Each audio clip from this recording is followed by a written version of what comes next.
Hello. Hello sir साहब भैया। सत साहिब। भैया एक बात पूछनी थी, जो वीडियो देखी ना रहा था उसके बारे में ही। कौन सी वीडियो? ये जो सोना ना पहनने के लिए जी जी। ये तो सोना तो हम पहनते ही नहीं, पहले ही जो आर्टिफिशियल है यही पहनने, तो इनकी भी टाल है क्या, यही पूछो थी। देखो बहन जी, सोना पहनने के लिए गुरुजी ने 2 कारणों से मना किया है। पहला कारण तो ये कि सोने में काल का वास है, सीधा सीधा। हाँ वो तो पहनते ही नहीं। हाँ, दूसरा कारण गुरुजी ने बताया कि जब तक आपके अंदर मान बढ़ाई है तब तक आप सोना पहनोगे, क्योंकि सोना पहना जाता है दिखावे के लिए। वो तो हमारे पास पहले ही नहीं, ढूंढते ही नहीं है, बस एक नाक में मोती था हाँ, वो भी।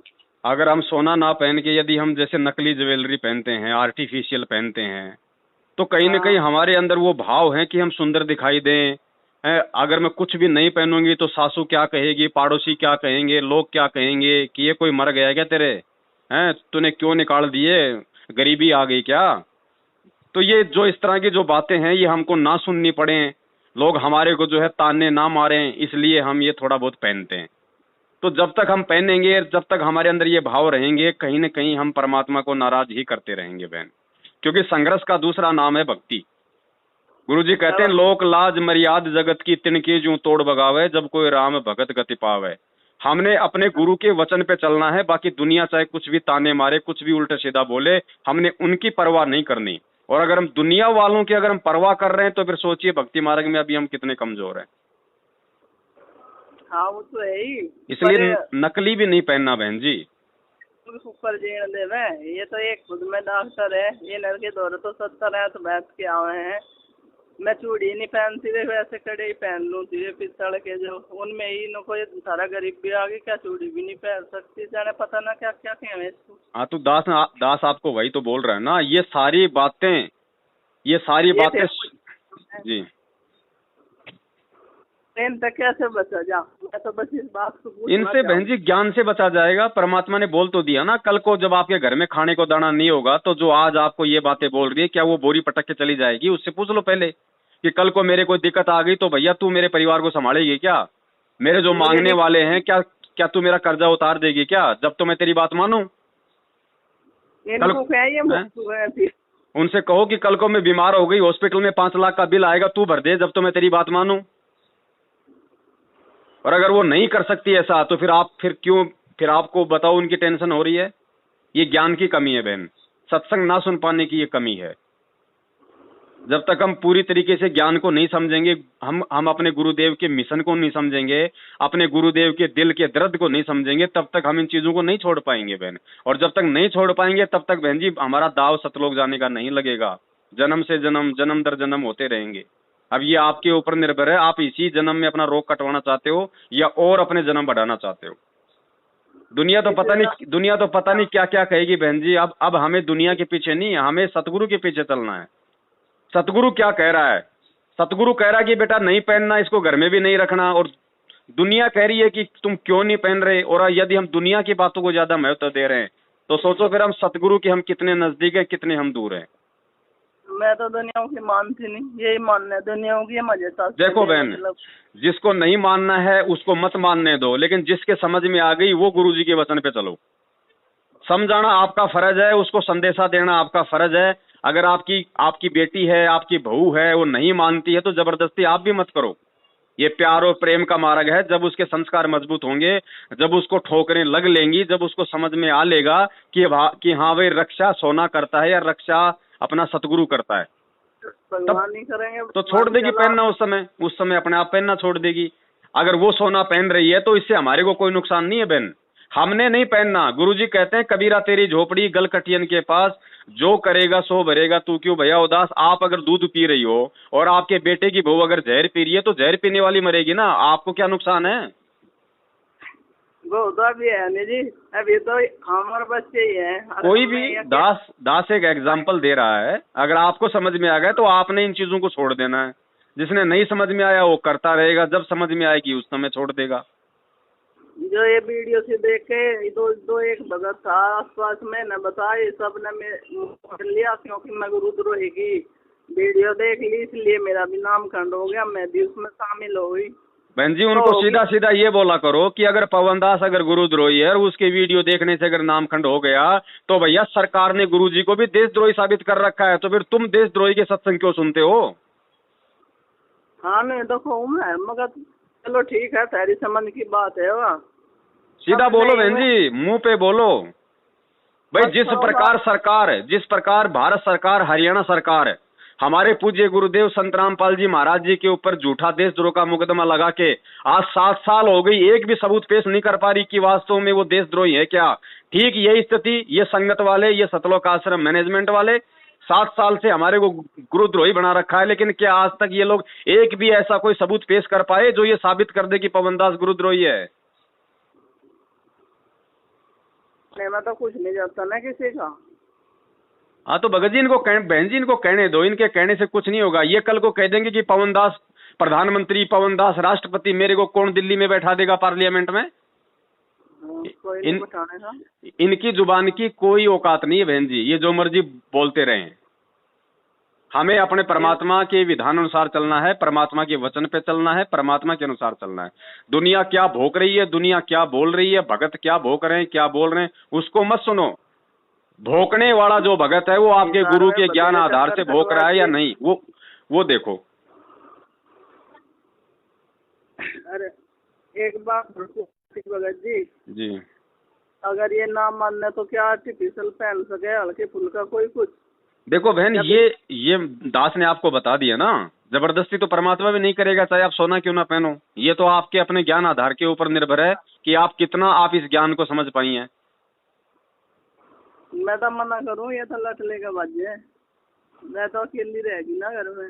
कोई बात नहीं, जैसे ही आपको परमात्मा प्रेरणा करें आप गुरुजी को दंडवत प्रणाम करो। दंडवत प्रणाम करने के बाद में जैसे ही आपको अंदर से प्रेरणा हो कि भाई मुझे पहनना है या नहीं पहनना है, या मुझे नकली पहनना है असली पहनना है, जैसे ही आपको अंदर से प्रेरणा हो, क्योंकि वो सतगुरु का आदेश होगा वो प्रेरणा, ध्यान रखना, क्योंकि आप सत्य भक्ति कर रही हैं और सतगुरु की प्रेरणा ही उनका जो है वो आदेश होता है। तो गुरुदेव से आप हृदय से आप ये दंड, आप जो है ये प्रार्थना करो, मालिक को दंड प्रणाम करो कि परमात्मा दासी का मार्गदर्शन करो, परमात्मा मुझे ऐसी स्थिति में क्या करना चाहिए। तो उस समय जैसा परमात्मा आपको जो प्रेरणा करें बहन जी, उसी अनुसार फिर आपने वो काम करना है। एक समस्या हो रहा है, जैसे कि कोई घर में कुछ बनाने वाला नहीं, अकेली में ही हो जाती, तो फिर त्योहार हो गए मेरे पे बनवा हुआ खाना तो ये। हाँ कोई दिक्कत नहीं बहन जी, चाहे होली हो, दिवाली हो, तीज हो, त्योहार हो, खाना वो जैसा कहें आप उनको बना के दे दो। खाली मांस मिट्टी वगैरह नहीं बना के देनी है, बाकी चाहे उनको रसगुल्ले बना के दो, कोई दिक्कत नहीं है। आपका इसमें क्या जा रहा है?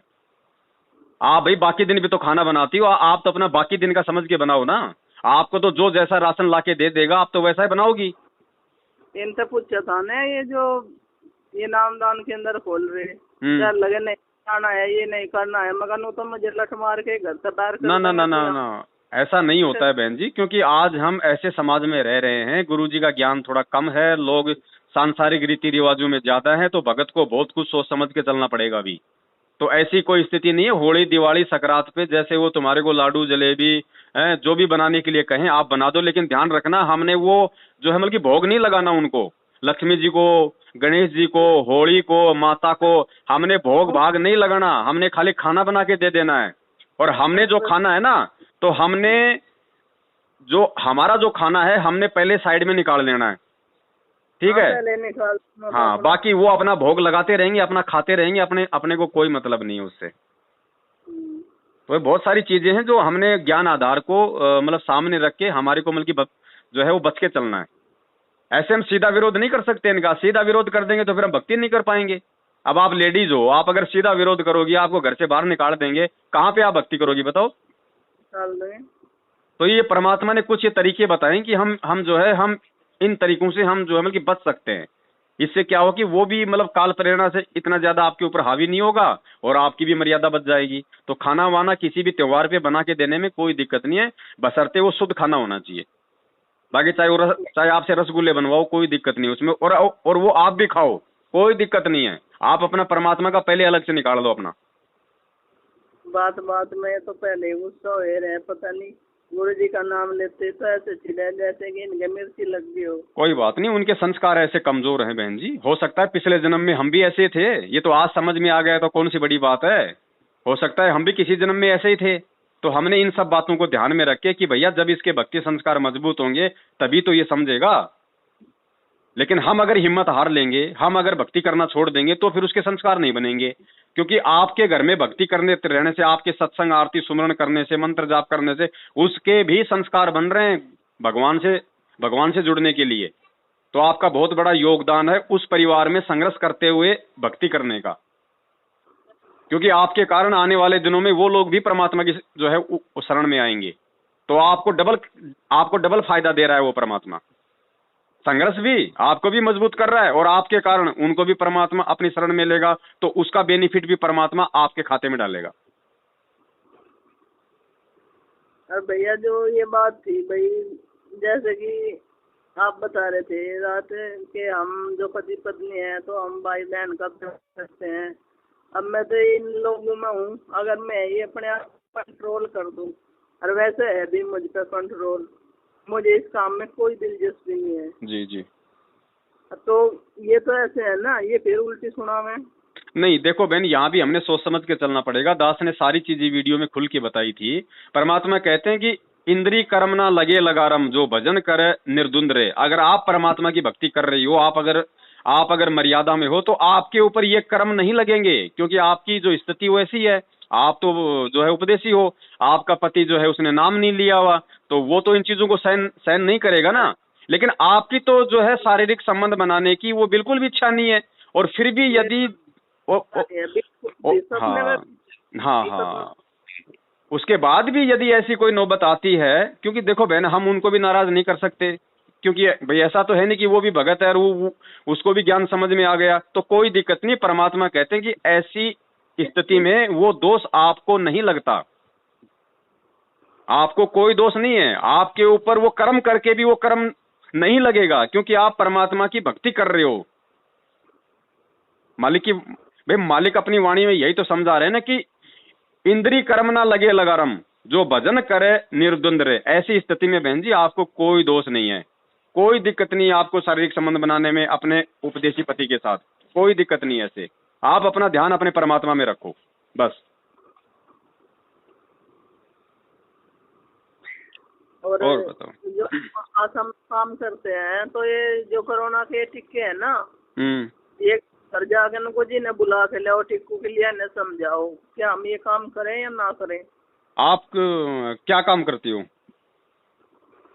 हमें जन सेवा करने लगा रखे, जो जच्चा बच्चा सुरक्षा की उसमें मात्र मृत्यु दर कम करने के उसमें लगा रखे, तो सारा ही काम धीरे धीरे हमारे पे सौंप दिया है सब। अब यो बहन जी सौंपा इसलिए जा रहा ना, क्योंकि काल ने बुरी तरीके से हमारे को फांस रखा है ना। हाँ, हमारे को बेड़ियों में जकड़ रखा है ना। अब ये देखो बहन जी, ये दो बातें हैं। देखो अगर मेरे देखो, अब हम कैसे ले आए? मैं समझ सकता हूँ बहन जी आपकी जो परिस्थितियां हैं, लेकिन यहाँ पे बहन जी दो रास्ते हैं। पहला रास्ता है तो बहन जी ज्ञान समझ में आने का। अगर आपकी जगह मैं होता और आज मेरे पे जिस प्रकार से परमात्मा ने ज्ञान की जो दया की हुई है, तो मैं तो स्पष्ट, चाहे नौकरी छोड़नी पड़े चाहे जो मर्जी छोड़नी पड़े, मैं तो उन चीजों को बिल्कुल भी हाथ नहीं लगाता, कोई संदेशा नहीं देता। दूसरा चीज ये है बहन जी कि आप इन चीजों को किस तरीके से आप जी हैंडल करती हो परमात्मा के ज्ञान आधार से, तो ये फिर आपके ऊपर निर्भर करता है, क्योंकि वो आपकी एक मतलब मजबूरी सी हो गई। फिर भी मैं आपसे यही कहूंगा कि आप उस परमात्मा को दंडवत प्रणाम करके परमात्मा से आप इस चीज का समाधान मांगिए। जैसी आपको परमात्मा अंदर से आपको प्रेरणा करे, हो सकता है आपको परमात्मा इतनी हिम्मत दे दे कि आप उस चीज को जो मतलब कि सामना कर लो, या फिर आपको ऐसा लगे कि जी भाई कोई दिक्कत नहीं भैया, ये मेरी मजबूरी है और चलो कोई दिक्कत नहीं, मैं टीका नहीं लगाऊंगी, लेकिन कम से कम भाई मेरी नौकरी है, भाई रोजी रोटी का और कोई साधन है नहीं, तो क्या करूं। तो ऐसी स्थिति में फिर जैसी आपको परमात्मा प्रेरणा करें, फिर आप जी वैसा कीजिए। नौकरी तो मैंने 2015 में छोड़ दी थी, जब मैं घर चली गई थी। तारीख पे ना बतेरे हंगामे खड़े हुए, और मेरी परिस्थिति ऐसी, जब मैं गुरु जी का नाम सुनूं तो मैं तो सोचूं अगले ना कहीं मैं पीछे न रह जाऊं। मैं इस काम कतई पीछे रहना नहीं चाहती, मैं इस काम में हमेशा सचेत रहना चाहूँ। तो ये देख लो, तो मैंने जीवते ही छोड़ रखी है। तो हाँ, तो जब नौकरी छोड़ रखी है तो फिर हमें क्यों जाना, फिर क्यों बताना फिर जा जाके। आपको कुछ पेंशन वांशन मिलती है क्या, कोई पैसा मिलता है क्या सरकार से अभी? सरकार से तो जी काम का ही पैसा मिला है, वैसे मैं तो हूँ अनपढ़ी। तो कितना पैसा मिलता है? ज्यादा 2500 रुपये या 3000 रुपये महीने में। काम अरे इतना घना। बहन जी ठोकर मारो ना, ठोकर मारो ना बहन जी। मैं तो मार रखी, ये तो नहीं मानते, ये तो मुझे चिपकाए रखे है, मैं तो नहीं कह दूँ तो कोई बात नहीं बहन जी, फिर ये मजबूरी होती है, मजबूरी में आप अपना करते रहो। आपकी कोई इच्छा तो है नहीं वो काम करने की, वो एक मजबूरी सी हो गई। तो तो 2015 उसमें फिर कोई ऐसी कोई दिक्कत नहीं होती है, कोई दिक्कत नहीं है। परमात्मा को दंडवत करके मालिक से ही प्रार्थना करो, जैसी परमात्मा प्रेरणा करें फिर आप जी वैसा करो। अन्यथा जो एक रास्ता है परमात्मा का वो तो यही है कि मर्यादाओं में, चाहे माँ बाप सामने आ जाए, चाहे रिश्तेदार सामने आ जाए, चाहे नौकरी सामने आ जाए, 2 मिनट में बिना सोचे समझे ठोकर मार देनी है। मैन तो है मालिक का मार्ग ये मीरा वाला। बाकी तो बहन जी सबके अपने अपने ज्ञान आधार के ऊपर है कि कौन कैसा क्या करता है। हाँ वो तो यही। हाँ चलो बहन, अभी आज संडे है, संडे को परमात्मा रोजाना थोड़ा सा हलवा राम बनवा के भोग की आरती करवाते हैं, तो अभी टाइम हो गया है।